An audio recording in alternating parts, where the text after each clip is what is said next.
헌법재판소에 대해서 한번 볼게요. 헌법재판소의 지위.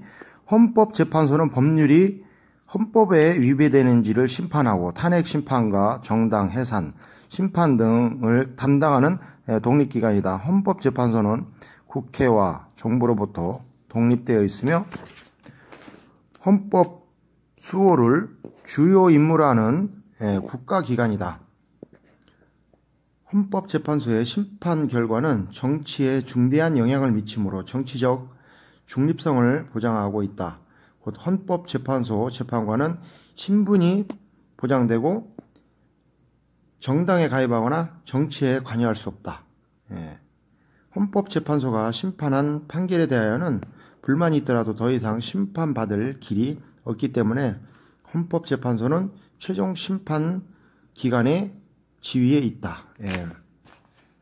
여기 보면 헌법재판소의 권한, 헌법재판소는 법률의 위헌 여부, 심판, 탄핵의 심판, 정당의 해산 심판, 그리고 국가기관 상호 간 국가기관과 지방자치단체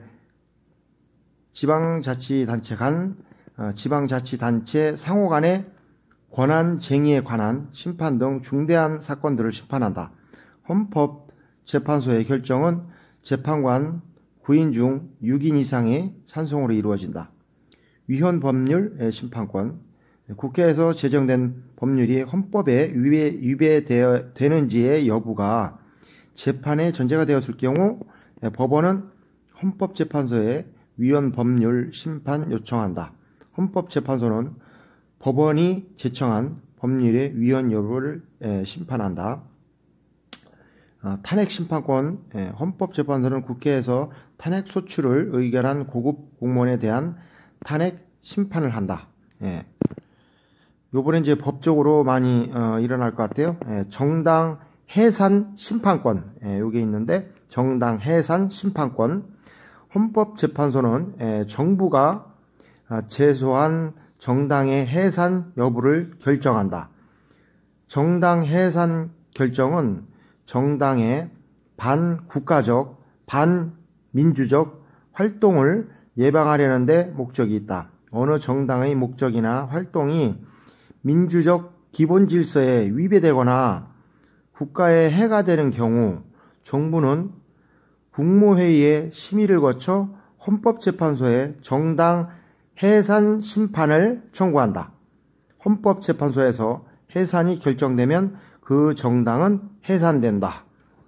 요번에 국회 요거를 부정선거가 요번에 엄청나게 일어났죠. 그래서 이것이 드러났잖아요. 감추려고 하면서 많은 사람들을 이제 죽이면서 암살하고 별짓들을 다 했는데 요게 지금 정당 해산 심판권에 들어가서 이것이 아마 그래 되지 않겠나. 앞으로 이제 미래가 우리 국민들이 뭐 다 힘들었지 뭐. 이것을 방역이라는 빌미로 해서 사람들을 저 역시도 이제 괴롭힘을 많이 받았죠. 알리거나 하는 사람들을 싹 죽여왔어요.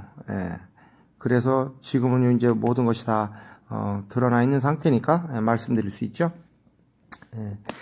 요거 국가기관의 권한 다툼 심판. 국가기관이 어떤 권한에 있어 서로 자기 기관의 소관 업무라느니 아니라느니 등의 다툼이 있을 경우 권한을 침해당했다고 생각하는 기관이 헌법재판소에 제소한다.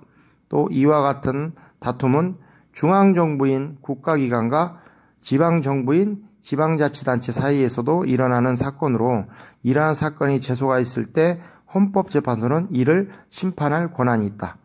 지금 요 보면은 지방정부와 중앙정부하고 이제 서로 싸우는 게 이 방역에 대해서 지금 국민들이 이게 난리가 났거든요.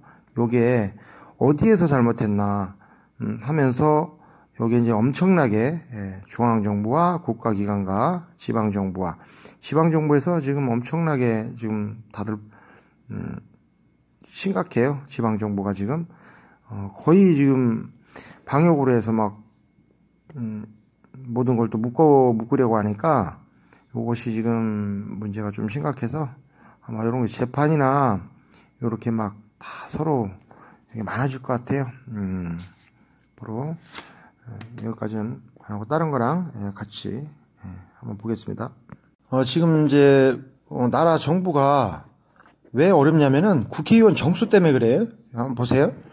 우리나라 국회의원의 정수는 각 지역에서 선출한 지역구 의원 수가 224명이고 전국구 비례대표 의원 수는 지역구에서 선출한 의원 수의 3분의 1에 해당하는 75명으로 모두 299명이다. 지역구 의원의 선출은 한 선거구에서 한 명을 선출하고 전국구 의원은 지역구에서 당선된 각 정당의 의원 수에 따라 비례로 나누어 할당한다. 그리고 전국구 의원의 75명을 배정하는 데 있어 만일 제1당이 전 지역구 의원의 의원수 224명의 과반수를 당선시키지 못했을 경우에는 전국구 의원의 2분의 1을 우선 배정하고 나머지 37명의 전국구 의원을 5명 이상 당선시킨 제2당, 제3당 순으로 비례하여 배정한다.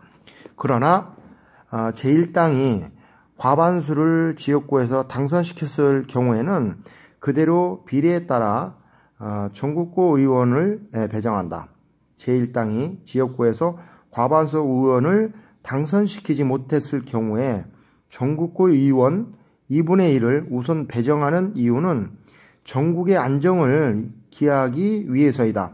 만일 제1당이 과반수의 국회의원의 의석을 차지하지 못했을 경우에는 반대당인 야당의 의석수가 많아 국회에서 법률안을 결정할 때 집권당이 소신껏 나라 일을 실현하지 못하게 되므로 전국이 불안해질 염려가 있다. 지금 전국이 불안해졌지요. 이게 더불당은 뭐 부정선거가 이제 해가지고 국회의원 수를 180석 이상을 만들어 놓은 거예요. 이게 이제 다 걸려가지고서 앞으로 재판이 이제 진행이 되기 시작하는데, 이게 참 문제가 참 심각해요. 그래서 50년 집권을 한다고 했잖아요. 근데 50년 집권이 안 됐죠. 국민들이 다 알고 있으니까 그 밑에 있는 일하는 사람들도 옳은 사람들이 더 많기 때문에 그런 거예요. 지금 현재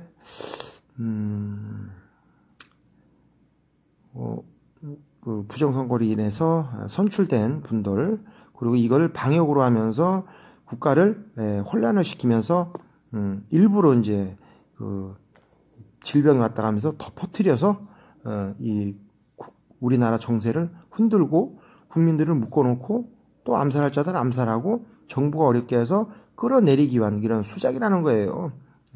그거를 일단 알아주시고 다른 거랑 같이 또 한번 볼게요. 우리 이제 지방행정에서 이것도 한번 볼게요. 지방행정은 지방 사무를 처리하는 방법에 따라 크게 두 가지로 나누어 볼 수 있다. 곧 하나는 본래의 자치행정이고 다른 하나는 관치행정이다. 자치행정은 그 지방에서 관계되는 사무를 주민들로 하여금 스스로 처리하게 하는 것이며 이렇게 나오죠. 자, 자치행정은 그 지방에서 관계되는 사무를 주민들로 하여금 스스로 처리하게 한 것이 지금 하는 게 요 자치행정부에서 문재인 정부에서 이제 했잖아요. 이렇게 요게 지금 방역으로 인하면서 모든 분들을 같이 이렇게 행정 사무를 하게 한 거예요. 요것이. 근데 이게 어떻게 됐는지는 이제 다들 아시죠? 자, 관치행정은 중앙정부에서 일정하게 국가 전체에 걸쳐서 처리하는 것을 지방행정 기관이 위임을 받아 처리하는 사무를 말한다. 곧 나라 일을 다스리는 경우 국세, 징수, 국토방위, 철도, 교통, 우편, 전신, 전화 등 나라 전반에 걸쳐 통일적으로 해야 할 일과 각 지방의 특수성에 따라서 처리해야 하는 지방자치의 일이 있다. 그래서 전국에 걸쳐 통일적으로 해야 할 일은 중앙정부에서 계획하고 시달하므로 관치행정이라 한다. 그런데 이러한 관치행정을 위해서는 중앙정부가 지방자치단체에 위임하는 경우가 있고 법원이나 국세청, 철도청, 우체국 등 중앙에서 직접 각 지방마다 관청을 두고 처리하는 경우도 있다. 따라서 관치행정은 일반 지방관치행정과 특별 지방관치행정으로 구분할 수 있다. 곧 일반 지방관치행정은 일반 지방자치단체인 특별시, 직할시, 도, 시, 군에서 특별 지방관치행정은 지방병무청, 지방국세청, 관세청, 철도청, 최신청 등에서 맡아서 한다.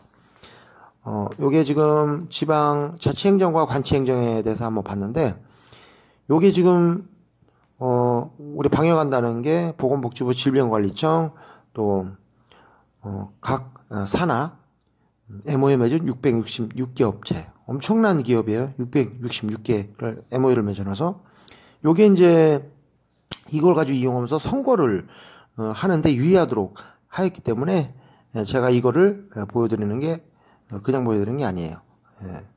많은 국민들을 이렇게 속여가지고서 국민분들을 움직이게 해서 자기들을 선거를 하기 위한, 유리하게 하기 위한 그 수였다는 것이 다 지나고 나니까 이제 드러나잖아요. 국민분들은 이제 몰라서 이제 그냥 당한 거야. 우리는 본래의 지방 행정은 그 지방에 관계되는 사무를 주민들로 하여금 스스로 처리하게 이렇게 했는데, 뭐 이제 이렇게 방역하고 또한 위험한 자고 이 사람들 뭐 자살하면 안 되고 이 사람은 좀 우울증이 있고 질병이 있고 이런 거를 지방 우리 관계되는 사무를 주민들로 하게 했는데 요걸 가지고 이용하면서 이 사람들은 치료나 건강이나 요 각 동네마다 각 지역마다 안전을 위해서 했는데 이자들은 속이 그게 아니었다는 거. 국민들을 기만하면서 이렇게 움직였다는 것을 다 드러났기 때문에 말씀드릴 수가 있어요. 국제법에 대해서 한번 알아볼게요. 국제 이제 사법재판소 그걸 얘기하는 건데 국제법은 평시 국제법과 전시 국제법으로 나누어진다. 평시 국제법은 외교관의 특권에 관한 것과 조약의 일반적 효력 또는 국가의 영토, 영역, 분쟁의 평화적 해결 등에 관한 문제를 취급하고 전시 국제법은 교전, 점령, 포로의 취급, 지금 포로에 대한 취급에 대해 나오고 있죠. 문재인 정부에서 포로를 그냥 일로 보내줬잖아요. 포로의 취급, 요거 때문에 요거 이제 국제법으로 걸린 거예요. 문재인 대통령님을 이제 뭐 수장이시니까 그걸 짊어져야 되는 거예요. 이 앞으로 어쩔 수는 또 없고 또 우리나라는 통일이 안 됐기 때문에 이렇게 하게 됐지만 요게 국제법으로 이제 이렇게 다스려서 세계에서 난리가 났죠. 포로의 취급, 중립의 조건 등에 관한 문제를 취급하는 것이 일반적이다. 또 국제법은 국제조약과 국제관습으로 되어 있다. 국제조약은 한마디로 문서에 의한 나라 사이의 합의라고 볼 수 있어서 이른바 국제성문법 또는 국제조약법이다. 이 조약에는 국제사회의 전 국가를 상대로 맺어진 것도 있고 전체 국가가 아니고 다수 국가가 맺은 조약도 있으며 소수 국가나 두 국가 사이에 맺은 조약도 있다. 그러므로 내용은 일정하게 같을 수 없고 명칭도 대체로 헌장, 규약, 협약, 선언 등을 쓴다. 그 외에 의정서라는 명칭도 쓰이며 비교적 가벼운 조약일 경우에는 약정이라고 쓰일 때도 많다.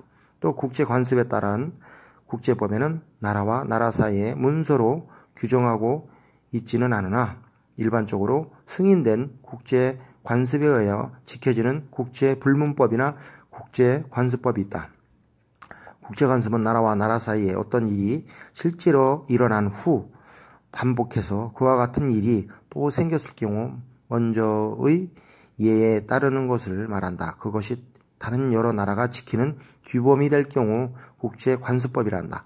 이 관습법은 국제조약이 명확한 문서로 된 법이 발달하기 전에는 국제법의 구실을 잘하였다. 하지만 문서 조약이 발달한 오늘날에는 관습은 대체로 국제법의 예외가 되었다. 그러면 현재는 성문법이 국제법이 매우 중요한 위치를 차지한다. 다른 거 볼게요.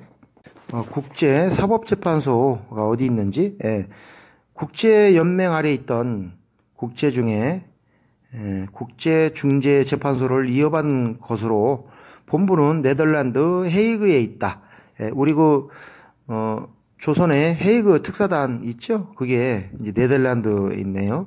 재판관은 총회에서 뽑은 15명으로 구성되며 임기는 9년이다. 국제사법재판소에 아마 이제 시끌벅적 여러 나라, 뭐 러시아와 우크라이나도 있고 또한 대한민국 것도 있고 미국 것도 있고 아주 이제 재판이 다 함께 이제 몰아가는 추세예요. WHO 세계보건기구 요즘 이제 질병 요거 때문에 방역 때문에 요게 난리죠. 코로나 때문에. 세계보건기구는 인류의 건강을 꾀하기 위하여 1948년에 설립이 되었습니다. 이 기구는 세계 각 국민의 건강 지도와 부인, 아동 등의 후생 문제를 처리하고 인구 문제를 연구조사하며 국제 협력을 촉진하는 역할을 한다. 이 WHO가요. 보세요. 부인, 아동 등의 후생 문제를 처리를 하고 인구 문제를 연구, 조사하는 곳이 WHO예요. 국제 협력을 해서 촉진을 하는 건데 이게 지금 질병관리청이나 보건복지부나 이걸 세계 각국에 다 하달을 해가지고 그 사람들의 안전과 생명을 지켜줘야 하는데 일본 731 부대에서 만든 그 화학약품 사람을 실험해가지고 마루타 실험을 해서 한 것을 그걸 가지고서 지금 세계에 이러고 있단 말이에요. 이것이 이제 문제가 돼서 앞으로 배상해야 될 금액이 엄청납니다. 앞으로 부인과 아동들이 많이 죽게 됐죠.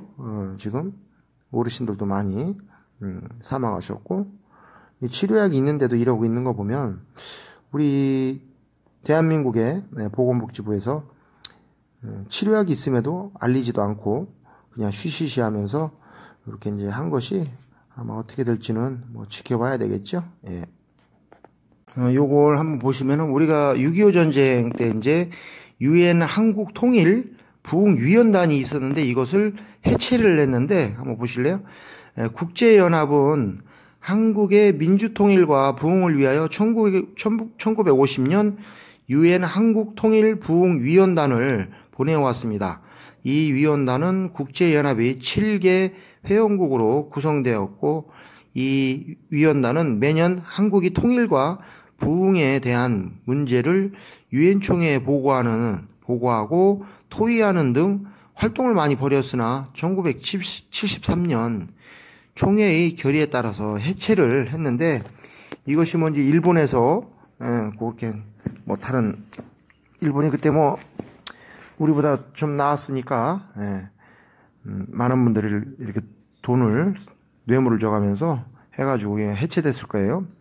그러나 지금 어떠냐면은 국제연합군과 역할에 대해서 한번 볼게요. 국제연합군은 국제연합이 조직하는 군대로 국제적 평화와 안전을 유지하고 회복하기 위해서 사용하는 군대다.